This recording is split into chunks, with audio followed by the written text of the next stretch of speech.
महाराज कहते हैं कि इस संसार में कोई अपना नहीं। अगर हम अपने शरीर का अहंकार करें तो ये शरीर भी अपना नहीं है। ये सांसें जो हमारी चल रही है ना, जो हमारी धड़कन चल रही है, वो भी हमारे गोविंद ही चला रहे हैं। अगर हमारे गोविंद चाह ले, अगर हमारे गोविंद ना चाहे कि आप सांस लो तो क्या आप ले लोगे? कभी नहीं ले सकते। तो ये सिर्फ मेरे गोविंद की ही कृपा है। अब एक बार की बात है, ब्रज में उत्सव मन रहा था, ब्रज में लीलाएं हो रही थी। तो एक बार उत्सव की तैयारियां की गई, क्योंकि दिवाली के दूसरे दिन गोवर्धन की पूजा होती है। अब सभी ब्रजवासी तैयारियां में जुट गए, बड़ी बड़ी तैयारियां कर रहे हैं, पूजा पाठ की तैयारियां कर रहे हैं, वेद वेदांत का पाठ करने के लिए तैयारी कर रहे हैं, ब्राह्मणों को बुला रहे हैं, स्वादिष्ट भोजन कराने की तैयारी करा रहे हैं। अब उसी समय माता यशोदा रसोई में बैठ करके मुंह में पट्टी बांध करके भोजन बना रही थी, भोग बना रही थी। अब उसी समय लाला आते हैं और कहने लगते हैं कि मैया ये जो तू क्या बना रही है? तो मैया कहती, देख तूने अभी नहाए है, तू अंदर ना आना। तो लाला कहने लगे, मैया अंदर क्यों ना आना? तो मैया कह रही है, देख मैं जय जय की पूजा के लिए, अब माता उनकी भाषा में उनको समझाती है। जय जय कौन? भगवान।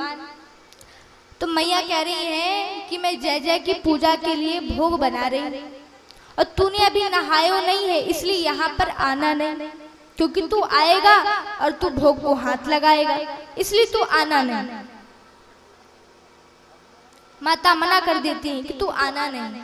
तो लाला कहने लगते हैं, अपने मन में सोचने लगते हैं कि भाई सबसे बड़े जय जय तो हम हैं, हमसे बड़े जय जय और कौन आ गए, कौन प्रकट हो गए भाई। अब ये सोच करके अब कन्हैया क्या करते हैं कि भगवान कृष्ण नंद बाबा जी के पास जाते हैं और नंद बाबा जी के पास जाकर के कहने लगते हैं, बाबा आप ये क्या कर रहे हो? और उसी समय दादा भी नंद बाबा ध्वज दंड बना रहे थे, झंडा बना रहे थे। और उसी समय कहने लगे कान्हा जी आके, क्यों बाबा आप ये क्या कर रहे हो? तो बाबा कहने लगे कि देखो लाला, आज जय जय की पूजा होनी है। तो लाला कहते हैं, ये बताइए कि जय जय कौन है? अब मैया भी कह रही है जय जय की पूजा के लिए भोग बना रही हूँ, आप भी कह रहे हैं जय जय की पूजा के लिए मैं ध्वज दंड बना रहा हूँ, ये जय जय है कौन? तो अब नंद बाबा उनको समझाते हैं कि देखो लाला, जय जय भगवान इंद्र हैं और हम उनकी पूजा कर रहे हैं, हम उनकी पूजा की सामग्री की तैयारी कर रहे हैं, यज्ञ कराना है, अनुष्ठान कराना है।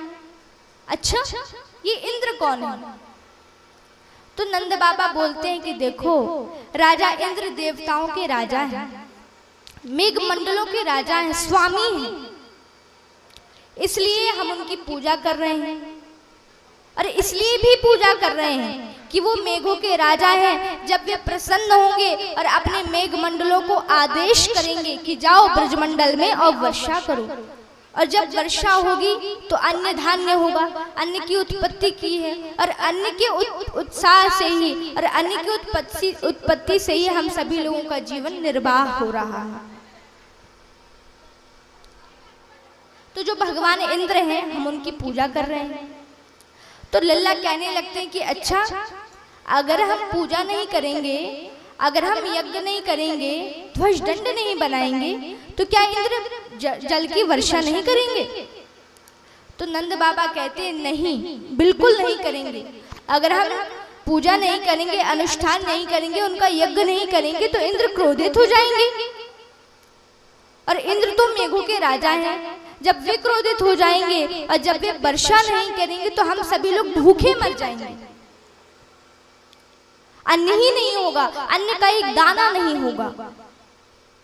तो बाबा की बात सुनकर के कान्हा कहते हैं, फिर तो वे बड़ा निर्दयी है, उसको तो दया ही नहीं लगती, तो वो भगवान कैसे हैं बाबा? तो बाबा कहते हैं देखो वो भगवान है, उनकी ऐसे नहीं बोलते लल्ला, वो भगवान है, अगर तुम ऐसे बोलोगे ना तो वो भगवान नाराज हो जाएंगे, देवता नाराज हो जाएंगे, और देवता नाराज हो गए तो बहुत बड़ी गड़बड़ हो जाएगी, इसलिए तुम ऐसा मत कहो। तो भगवान कहने लगे कि अरे बाबा वो तो निर्दयी है, और मैंने तो ऐसा सुना है कि वह राजा इंद्र वो सिर्फ भोग विलास के लिए ही लगा रहता है और सिर्फ राग रंग में लगा हुआ सिर्फ मौज मस्ती ही करता रहता है। वो भगवान कैसे? और जब आप यज्ञ करो, जब आप उनकी पूजा करो तभी वो वर्षा करेंगे, और अगर नहीं करो तो आकाश से मेघमंडलों को बुला लेंगे, भगा देंगे। ये कौन सी बात होती है? ये तो कोई भगवान के लक्षण नहीं लगते, ये तो एक व्यापारी के लक्षण लगते हैं। तो बाबा क्रोधित हो जाते और कहते लाला ऐसा नहीं कहते, वो भगवान इंद्र हैं। ये तुम्हारी बात तो बिल्कुल सत्य है कि वो भगवान नहीं है, निर्दयी है, मगर उनकी पूजा जब हम करेंगे तभी तो मेघमंडल आएंगे, और जब मेघमंडल आएंगे तभी तो वर्षा होगी, और जब वर्षा होगी तभी तो हरी हरी घास होगी, और जब हरी हरी घास होगी तो उसी को खा करके हमारी गायें चकाचक दूध देंगी। तो लाला कहने लगे कि देखो वे बड़ा निर्दयी है, वो भगवान कहने की योग्य नहीं है, उसको बड़ा अहंकार है। बाबा आप क्यों बात नहीं मानते? भगवान तो वो होते हैं जो पापी हो या महात्मा हो सभी को एक दृष्टि से देखे। भगवान तो वो होते हैं जिनके अंदर करुणा हो, जो कृपा निधि हो, जो दया निधि हो, वो भगवान है। लेकिन ये तो व्यापार कर रहा है ना, ये तो आपसे पूजा कराता है, वो कहता है कि हमारी पूजा करो, हमारे यज्ञ की करो, हमारे अनुष्ठान करो, तब मैं वर्षा करूंगा, वरना नहीं करूंगा। हे बाबा अगर मानना ही है तो सच्चे भगवान को मानो ना, जो सबको एक दृष्टि से देखते हैं, जिनकी करुणा के बादल सबके एक समान बरसते हैं, ऐसे सच्चे भगवान की पूजा करो। और मैं तो कहता हूं कि गौ माता ही हमारी इष्ट देवी है। जैसे उनको ये बात पता चलती है तो वहीं पर सैंडिल्य मुनि बैठे थे, तो नंद बाबा कहते हैं कि देखो आज हमारे भाग्य कितने अच्छे हैं। आज सैंडिल्य मुनि तीर्थ यात्रा में गए हुए थे, और तीर्थ यात्रा में जैसे ही वे लौट रहे थे तभी उनको मैंने रोक लिया कि आज तो हमारे यहाँ इंद्र की पूजा है, यज्ञ है, तो आपकी ही हाथ से विधि विधान से पूर्ण हो जाती, तो इससे अच्छी बात और कौन सी हो सकती है। लल्ला उनको प्रणाम करो। तो लल्ला तुरंत उनको प्रणाम करते और कहते हे महामुनि आप ये बताइए कि मेरी कौन सी बात गलत है और कौन सी बात सही है, आप थोड़ा उसमें कुछ अपना मत दीजिए। तो यहाँ पर सैंडिल्य मुनि कहते हैं कि देखो लाला तुम बिल्कुल सत्य कह रहे हो। हर व्यक्ति का, हर प्राणी का, हर कुल का और हर समाज का एक अपना इष्ट देवता होता है। तो कन्हैया कहने लगे अच्छा बाबा आप ये बताइए कि इष्ट देवता होता कौन है, उसकी क्या परिभाषा है, आप बताइए। तो आज महामुनि कह रहे हैं कि देखो इष्ट देवता वही है जिससे संसारिक काम प्राणियों के पूरे होते हैं, जिससे उसकी जीविका चलती है। तो कन्हैया कहते हैं बस तो मैं वही बात कह रहा हूँ कि हमारी जीविका चलाने वाली तो गौ माता है, और गौ माता की जीविका चलाने वाली तो साक्षात गोवर्धन है। गोवर्धन जो घास देता है, और जिस घास को खा करके गौ माता हमें चकाचक दूध देती है, फल देते हैं, जल देती है, साक्षात गोवर्धन भगवान। तो हमारे इष्ट देवता तो गोवर्धन हुए, क्योंकि हमारी जीविका तो उन्हीं से आसान होती है। तो हमारे इष्ट देवता तो गोवर्धन हुए महाराज। तो जैसे महामुनि ने सुना तो बड़े प्रसन्न हो गए और कहने लगे कि हे प्रभु, हे महामुनि, हे कन्हैया, हे नंदलाला, आज तुमने मेरी आंख खोल दी। आज मेरी आंखों से तुमने बहुत बड़ा पर्दा हटा दिया। अब कान्हा कह रहे हैं कि जिस प्रकार से ब्राह्मण पूजा पाठ करता है, वेद वेदांत का पाठ करता है, तो ब्राह्मण के इष्ट देवता उसके वेद होते हैं।